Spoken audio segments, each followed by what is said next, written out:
Jadi Mas Hakim, Anda tidak percaya sebenarnya KPU itu bisa menyelesaikan benang kusut ini? Sampai Anda nggak mau menunggu KPU akan konsultasi dengan DPR dulu gitu kan?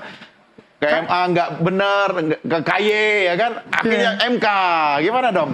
Ya, kalau kita membaca dari komentar dari KPU, KPU beralasan kita sebagai pelaksana katanya akan melakukan. Makanya atas dasar itu kemudian bukan tidak percaya, karena kita ragu-ragu saja kepada KPU. Ya, ragu-ragu itu tanda tidak percaya. Iya, karena KPU langsung kemudian ingin melaksanakan putusan tersebut. Dibandingkan putusan yang lain seperti Kota Perempuan yang diperjuangkan Pak Titik juga nggak dilakukan. Tapi terkait dengan hal ini, kemudian KPU kayaknya cepat sekali untuk melaksanakan tersebut. Gitu. Kok kayaknya berkepentingan atau ada agenda begitu? Ada agenda, makanya kemudian untuk menyelesaikan persoalan ini, kami hadir ke Mahkamah Konstitusi untuk minta penafsiran yang benar. Apakah sejak dilantik atau sejak ditetapkan menjadi calon?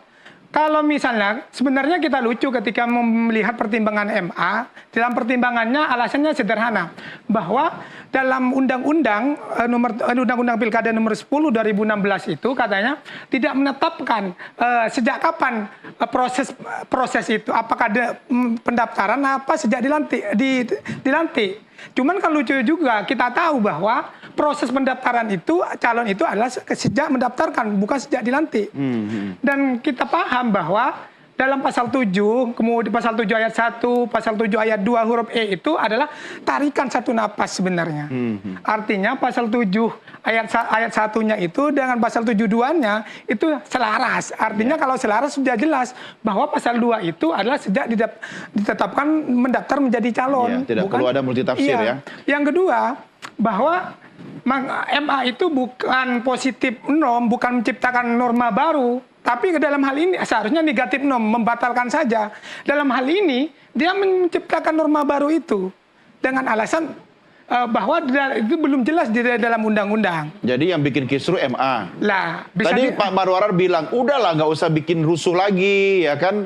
Percayakan saja ini. Jadi menurut Anda yang rusuh itu di mana sumbernya itu? Kalau lihat dari putusannya dan persoalannya sebetulnya berakar dari putusan MA. Itu.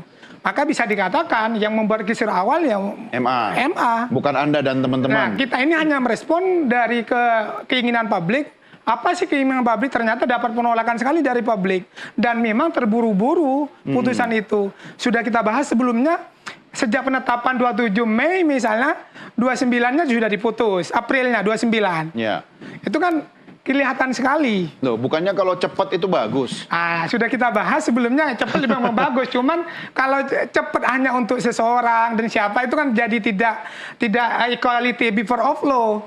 Menjadi kan hanya yang umurnya belum 30 bukan cuma Mas Kaesang, kan banyak juga orang-orang lain. Termasuk mahasiswa Anda kan yang 2 orang itu.